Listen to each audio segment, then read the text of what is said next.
Hello friends and my dear students, welcome to my channel doctor Rajneesh classes. ये cardiovascular system का आज हम 4th lecture लेने जा रहे हैं। आज का हमारा टॉपिक है the applied physiology of coronary circulation और the clinical anatomy of blood supply of the heart और the clinical significance of coronary circulation. अब हमने पिछली क्लासेस में कोरोनरी सर्कुलेशन के बारे में पढ़ा है। That is the heart is supplied by the two main coronary arteries, that is the right coronary artery and the left coronary artery, है ना।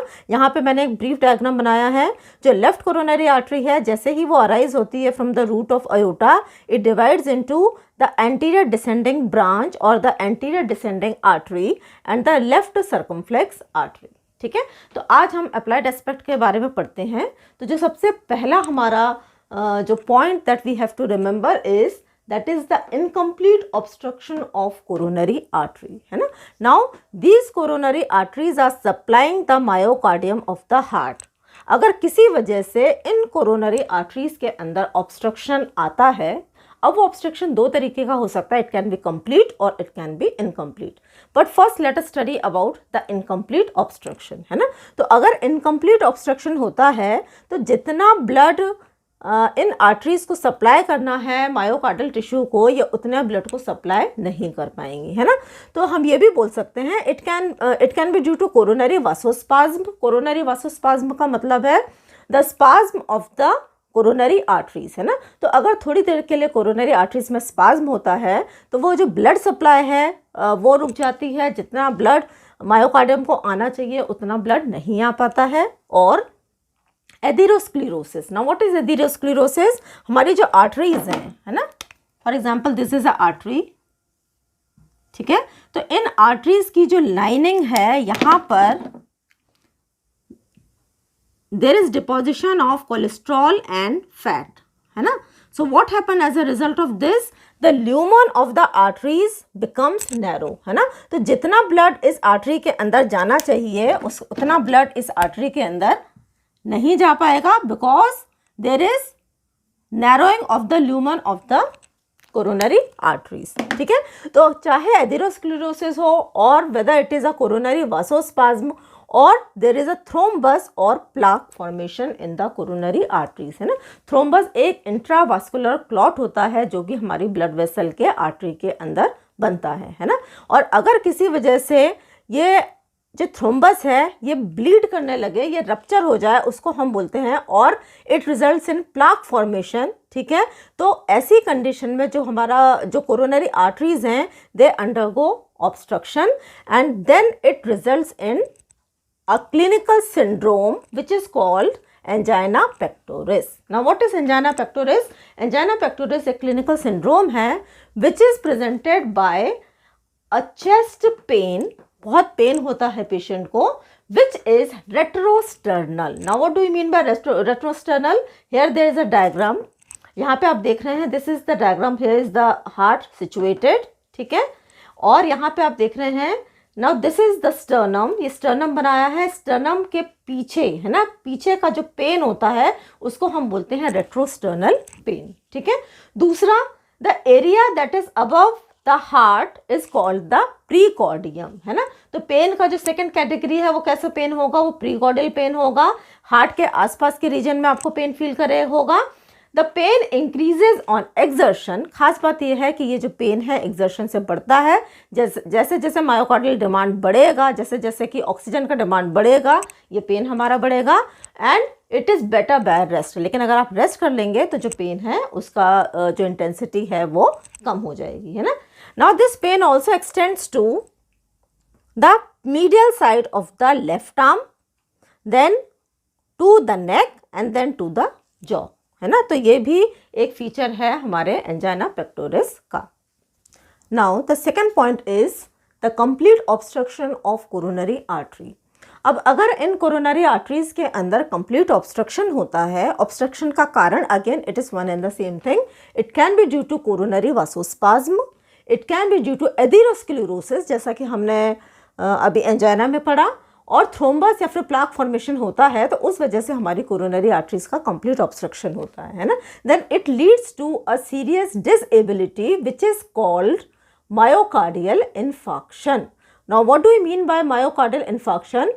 Myocardial infarction, it is a cardiac disability which occur due to the increased oxygen demand and the decrease blood supply of the myocardium, है ना. अगर किसी वजह से हमारे myocardium का ऑक्सीजन डिमांड बढ़ जाता है और हमारी कोरोनरी आर्टरीज में इतनी ताकत नहीं है कि जितना ब्लड हमारे मायोकार्डियम को चाहिए उतना ब्लड उसको प्रोवाइड कर पाएँ, then there occur a imbalance which leads to myocardial infarction. Now what do you mean by myocardial infarction? The word myo means muscle, cardio it is related to heart, and infarction means a dead, it is a dead tissue, है ना, dead tissue of myocardium. Okay, ठीक है. Now you can see the कारण तो आपके सब वही हैं, कोरोनरी वासोस्पाज्म हो गया, एथेरोस्क्लेरोसिस हो गया, थ्रोम्बस एंड प्लाक फॉर्मेशन हो गया. What happens when the thrombus occur inside a coronary artery, है ना. Now let us take the example of anterior descending artery because there are three arteries which are mainly affected in myocardial infarction. The first important artery is the anterior descending branch of left coronary artery. ये सबसे important artery है जो कि यहाँ पर affected होती है. Second आती है हमारी राइट कोरोनरी आर्टरी और तीसरी है left circumflex artery. So these are the three arteries, 1, 2 and the third left circumflex artery which are most affected, which are हम ये कह सकते हैं कि ये कारण है which leads to myocardial infarction. ठीक है, तो अपन इसी का एग्जाम्पल ले लेते हैं. फॉर एग्जाम्पल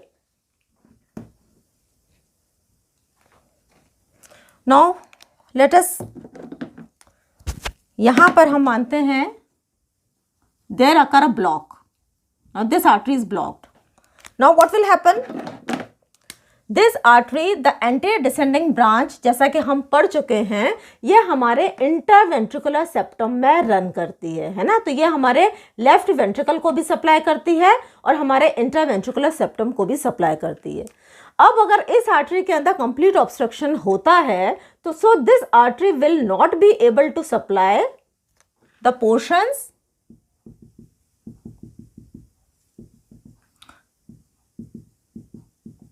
ठीक है, and this will result in ischemia, है ना. Ischemia of coronary artery. Ischemia का मतलब होता है decrease in blood supply.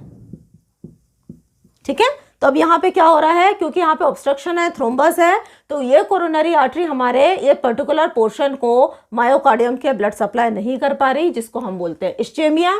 Ischaemia होगा तो यहाँ का जो टिश्यू है myocardium, it will result in death of the tissue और necrosis of the tissue. And once there is necrosis of the tissue which is irreversible, है ना. अब ये चेंज नहीं हो सकता. ये जो मायोकार्डियम है इट इज परमानेंटली डैमेज्ड. ठीक है, so this necrosis it results in a infarction, that is a dead tissue, है ना. तो इसी को हम बोलते हैं myocardial infarction. Now here's one more important point which is to be considered when we studied about the blood supply of the heart. हमने ये पढ़ा था जो ये coronary arteries हैं, these are the end arteries, है ना.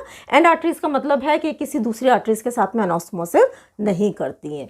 जो थोड़े बहुत anastomosis यहाँ पे दिख भी रहे हैं तो वो इतने enough नहीं होते कि वो दूसरी artery के function को take over करें, है ना. तो वो थोड़े बहुत anastomosis present भी हैं, they are not so powerful कि वो हमारे दूसरा जो मायोकार्डियम है उसको ब्लड सप्लाई पूरे तरीके से कर पाएँ. ठीक है, तो यहाँ पर एक और बात जो हमको समझनी है वो ये है कि जैसे जैसे धीरे धीरे एज के साथ में जब हमारी कोरोनरी आर्टरीज सिकुड़ने लगती हैं या फिर कोरोनरी आर्टरीज के अंदर एथेरोस्क्लेरोसिस होने लगता है, so there occur collateral circulation. बहुत सारी छोटी छोटी सी आर्टरीज डेवलप होती हैं और वो आर्टरीज एक तरीके से उस मायोकार्डियम को, उस पर्टिकुलर मायोकार्डियम को ब्लड सप्लाई करने लगती हैं. But Unfortunately, this collateral circulation is absent in young adults, है ना. इसलिए अगर कोई ऐसा व्यक्ति है who is below 40 years और अगर उसको there occur a myocardial infarction, अगर उसके अंदर कुछ ऐसी स्थिति देखने को मिलेगी, so it will result in death of the person. Whereas अगर कोई एजेड पर्सन है और अगर उसके अंदर मायोकार्डियल इन्फार्क्शन की स्थिति बनती है, so that person may survive, by because the collateral circulation is established. If the collateral circulation is well established, तो वो पर्सन सर्वाइव कर जाएगा। उसको यहाँ से ब्लड सप्लाई नहीं मिलके दूसरे एरिया से ब्लड सप्लाई मिलके किसी तरीके say that person can survive, है ना। But in case of young adults, this is not the case. Now, the third is the coronary angiography. Now, what do you mean by coronary angiography? It is a procedure that uses a special dye and X-ray to see the blood flow through arteries in the heart, है ना। तो इस procedure में basically हम एक special die को inject करते हैं हमारे हार्ट के अंदर और कोरोनरी आर्टरीज के अंदर, और इस डाई के माध्यम से हम डिटेक्ट करते हैं कि कौन सी साइट है जहाँ पे हमारी कोरोनरी आर्टरीज नैरो हो रही हैं या फिर वहाँ पे कोई अक्लूजन है ना। सो हम इसमें कर क्या रहे हैं, basically we are taking the 2 points, that is the wrist and groin. इन पॉइंट्स को लिया जाता है, इनको पंचर किया जाता है, इसके थ्रू कैथेटर को या फिर एक प्लास्टिक ट्यूब को इंसर्ट किया जाता है। When we insert this tube, at the same time हम एक्सरे में सारी चीज़ों को देखते जाते हैं, and it is inserted into the heart and the coronary arteries, है ना। So soft plastic catheter tube, it is inserted from the wrist and groin using x-ray into the heart and the arteries. फिर धीरे से हम इसमें एक die inject करते हैं और हम फिर हमारे हार्ट के और जो कोरोनरी आर्टरीज हैं उसकी इमेजेस को ले सकते हैं और उनके बारे में हम पढ़ सकते हैं। So what is the purpose? The purpose is just to see the site of narrowing of coronary arteries, कहाँ पे हमारी कोरोनरी आर्टरीज नैरो हो रही हैं, या फिर वहाँ पे कोई ब्लॉकेज है तो हम उसको पढ़ सकते हैं, या फिर abnormalities of the heart muscle and the valve. Now in coronary angiography we know where the blockage is, है ना। Next comes the coronary angioplasty और percutaneous transluminal coronary angioplasty। दोनों का मीनिंग एक ही है। इसका मतलब होता है कि अब हमको ब्लॉकेज पता पड़ गया है, अब हमको उस ब्लॉकेज को रिपेयर करना है ना। So we have to restore the function of the coronary artery, that is the purpose of the coronary angioplasty is to restore the blood flow in blocked coronary arteries। तो usually coronary angiography और coronary angioplasty same setting में किया जाता है। अगर patient में blockage detect किया गया है तो ब्लॉकेज को नेक्स्ट प्रोसीजर में, दैट इज एंजियोप्लास्टी में, रिपेयर किया जाता है ना। So how do you define coronary angioplasty? It is a procedure used to widen the blocked और नैरो कोरोनरी आर्टरी, है ना। एक ऐसा प्रोसीजर जिसमें हम नैरो कोरोनरी आर्टरी को क्या कर रहे हैं, वाइड कर रहे हैं, चौड़ा कर रहे हैं, ठीक है। अब इसको हम 2 तरीके से कर सकते हैं। The first is balloon insertion. Now what is balloon insertion?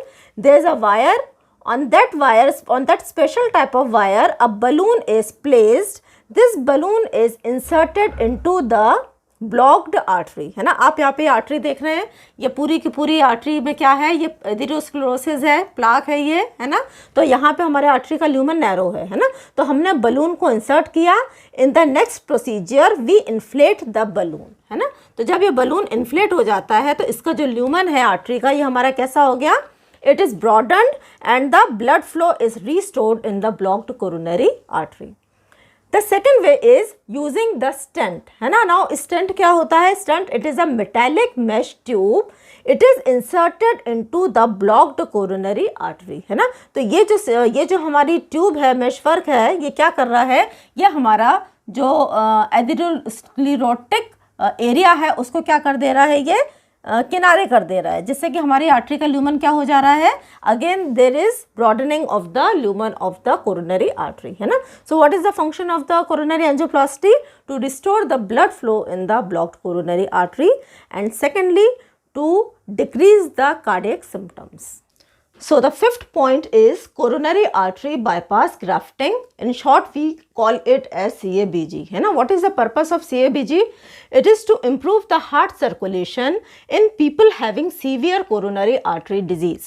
कहने का मतलब ये है कि अगर कोई पर्सन है जिसके अंदर एक ब्लॉक ना होकर मल्टीपल ब्लॉक्स हैं, तो ऐसी कंडीशन में हम फिर कोरोनरी एंजियोप्लास्टी नहीं करते हैं, and we opt for coronary artery bypass grafting, है ना। एक से ज़्यादा ब्लॉकेज होगा, मल्टीपल ब्लॉकेज होगा तो कोरोनरी एंजियोप्लास्टी से काम नहीं चलेगा, ठीक है।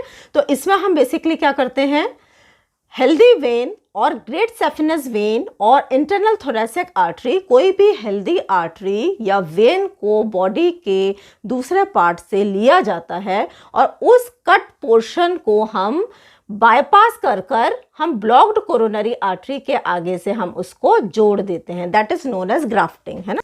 सो for example, this is a artery and here is a blockage. So what will happen? The blood coming from this side cannot go to the other side, है ना.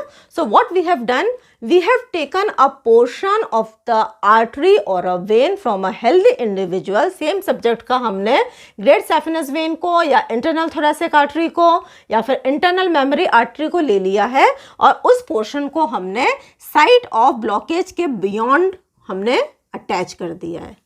So here we have created a artificial bypass so that the blood does not have to go to the main route. It is diverted to the bypass and then it will further join the main route. So this was all about the applied aspect of the coronary circulation. Hope you liked the video. अगर आपको video पसंद आया है तो please like it and subscribe the channel. Thank you.